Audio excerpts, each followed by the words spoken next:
The question begins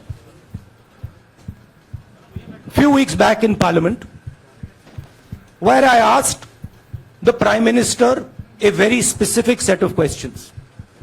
Question number one,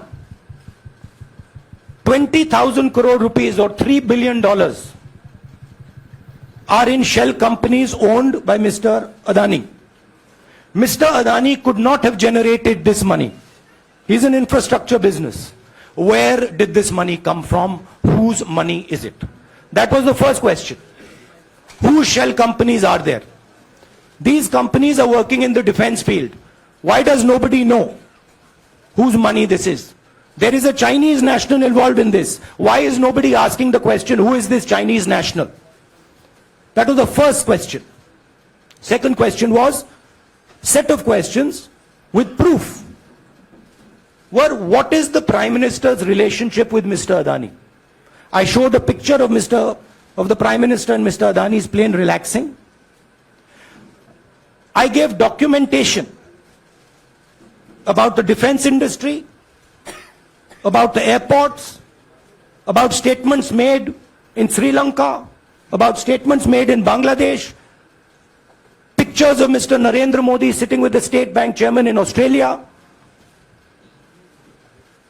And I put this proof on the table. Immediately after that, the BJP started its work.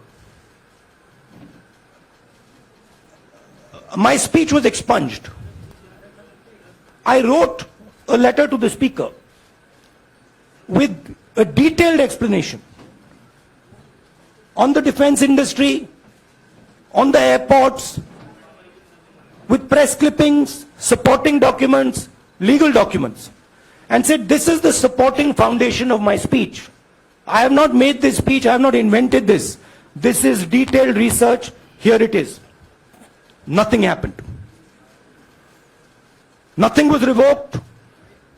My speech today is not part of the record of Parliament. The same, by the way, was done with Mr. Kharge. After that, BJP ministers lied about me in Parliament. They made the statement to distract from the Adani issue. The whole game, disqualification, and all these statements are to distract from the central question, whose money is it? 20,000 crores, whose is it? Kiska hai ye? That's the main question. The whole thing is to distract. So, they said that I've asked foreign forces to help India. Most ridiculous statement. I have never made such a statement. You can look at all the conversations I had in the United Kingdom. Not one such statement was made. In fact, I said this is India's problem. India has to resolve this problem, right? A minister lies on the floor of the House.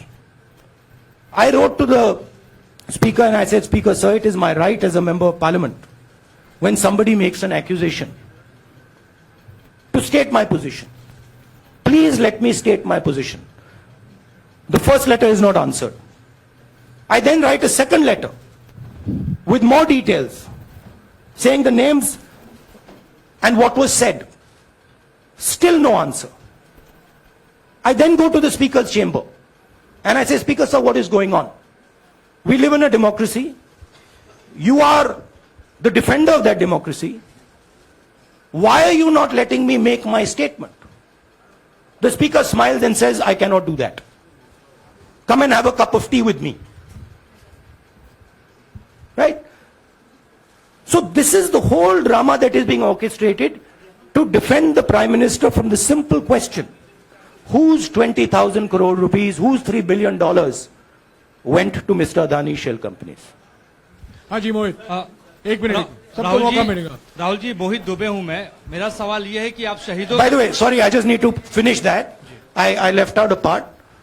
Look, I'm here defending the democratic voice of the Indian people. I will continue to do that. I'm not scared of these threats, of these disqualifications, of these allegations, of these prison sentences. I don't care. I'm not scared of them. Okay? These people don't understand me yet. I am not scared of them. They are used to everybody being scared of them. I am not scared of them. Right? And I will continue to ask the question, what is the Prime Minister's relationship with Mr. Adani. It is an old relationship. It is a relationship that began when he was Chief Minister of Gujarat. Mr. Adani constructed the idea of Resurgent Gujarat, organized all that. This is a partnership. It's a close partnership. I'm going to keep asking that question.